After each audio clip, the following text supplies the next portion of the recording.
Thank you for staying with us. We continue here. The Association of Private Security Owners of South Africa has lodged a formal complaint with the Financial Sector Conduct Authority, raising serious concerns about the private security sector Provident Fund. Tapsosa's complaint alleges systematic criminality, corruption and gross governance failures in the PSSPF, which is a fund valued at billions of rand and also responsible for the retirement savings of private security workers. Let's unpack this with the Association of Private Security Owners of South Africa spokesperson, Sindiswa Changuion. Sindiswa, good to have you on the program this evening. So Tapsosa has taken a strong public stance against the private security sector Provident Fund, calling it a case of systematic criminality and a governance collapse. What triggers this latest move to report the fund, especially to the Financial Sector Conduct Authority? I think for some time now, thank you for inviting us, Nhlanhla. We appreciate the opportunity. For some time now, Tapsosa has actually raised an alarm with regards to the shenanigans and the wrongdoings that have been happening within this private security sector Provident Fund, in which there is clearly criminality and there is clearly corruption and colluding of service providers into that fund. And that fund is actually worth over 14 billion of rands, and it is workers' retirement savings that are at the core of what we are complaining about.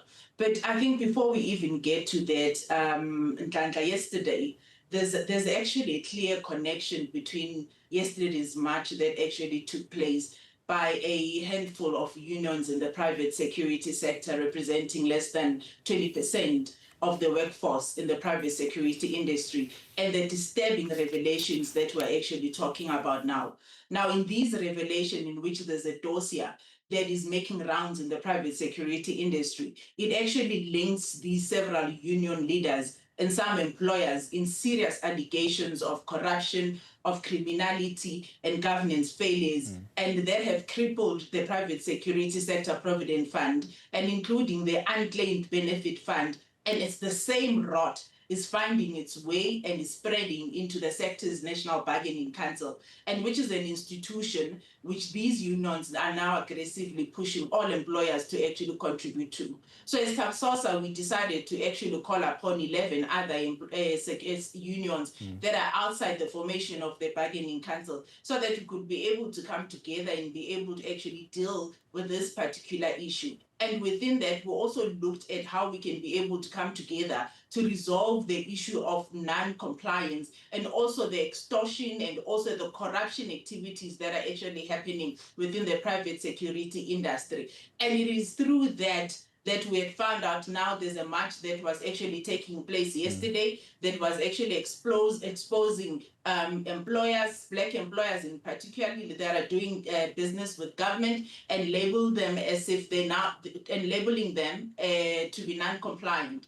And it is because of this expose that we have raised an alarm with regards to the private security sector Provident Fund, that there is serious corruption, there is serious colluding with service providers, there are serious kickbacks. We've got given information that we have attained as an association of bank transfer records, of audio recordings and meeting transcripts that have taken place, of photographic evidence as well of cash payments and bribery that have exchanged hands, the travel and holiday documentations as well that we received that were funded by these very same service providers, the bank transfer records that we have as well at our disposal, and also as a certified whistleblower testimony that we received. And we are taking this information and we are saying that, you know what, this fund, some time ago, that has been in existence for over 20 years in the private security industry, was placed under administration for exactly the same reasons. And it is exactly the same thing. And these things are actually continuing. And there's some of the trustees that are still serving in that fund were regarded as delinquent trustees and directors and they are still finding a way in terms of being able to directly and indirectly do business with that particular fund. That fund is rotten, and it is playing with workers' retirement savings. And if we are not doing anything about it, because as employers, we also got a vested interest in terms of being able to see that there is well-being of employers' retirement, because we are also contributing as well in that particular fund. Now they are forcing employers to contribute to that fund when that fund is as rotten as it is. And when we are raising an alarm, they are coming up with a strategy of being able to silence us by going and going to the National Treasury to indicate that the National Treasury should not give business to black employers, simply because we are raising serious concern with regards to this maladministration. And also what they're wanting to do is to move that fund administration to the bargaining council, which has no jurisdiction, by the way, in terms of being able to administer these funds. And we are saying it has to stop. Well, thank you for setting that context for us. As we get into these allegations, they also mention kickbacks, nepotism, and insider dealings as well. Has Tapsosa then shared specific evidence with the FSCA or law enforcement as well to support some of these claims? We have written to the FSCA and also submitted some type of documents that would relate to exactly the complaints that we have given to the FSCA. We are escalating this issue because we are saying that it's not supposed to stop with the FSCA. In fact, there has to be a criminal investigation that actually has to take place in this regard. And also there has to be also some investigation that needs to take place in terms of being able to do a true forensic audit with regards to that fund. How is it that trustees that were regarded as delinquent trustees are finding their way back and doing a business with that fund through unlawful activities and being able to actually still get kickbacks and still enjoy holidays wherever that they actually enjoy, and also serving also on bargaining structures that have got responsibilities, and they are still looting the way they're actually looting, and nothing is happening. There's nothing that is happening with regards to anything that has got to do with accountability with regards to that. So as Tapsosa, we are saying the SIU needs to be involved. We are saying that we're going to institute also criminal proceedings against the very same people that have been fingered to actually doing wrongdoing. And we are saying as an industry that we need to be able to actually come together and actually deal with these wrong elements that are actually infiltrating also this particular industry. And so they must not masquerade the issue of non-compliance to close off their accountability with regards to the shenanigans that they have been doing when it comes to that fund. We are saying as employers that we are open for negotiations. We are open to actually work together with labor. We are actually open to work with all stakeholders so that we are able to resolve all the things that are actually happening in that fund. But it should not be at the expense of workers. Right. So Tapsosa has also given regulators a 7-day ultimatum, from what we understand, to act or face mass mobilization. What kind of action or accountability are you expecting, especially within this time frame? One of the things that we need from the FSCA is them being able to actually, acknowledge. Firstly, they need to also acknowledge the receipt of the correspondences that we have actually sent to them. We have met with the FSCA for a very long time. We have highlighted these particular issues. We have been able to even engage with the commissioner also of the FSCA to highlight this rampant corruption that is actually happening. And nothing has been happening so far. And therefore, the ultimatum is actually based on the fact that the FSCA needs to start to institute an investigation in terms of looking at these particular issues. The FSCA needs to be able to start decisively to act. One of the things that they did the last time when we reported the same shenanigans, they put that fund under administration. So the FSCA needs to start acting. And the 7 days that we given to the FSCA, it's the 7 days where we need to be able to get some commitment from the FSCA that something is going to be done. We cannot leave the fund to be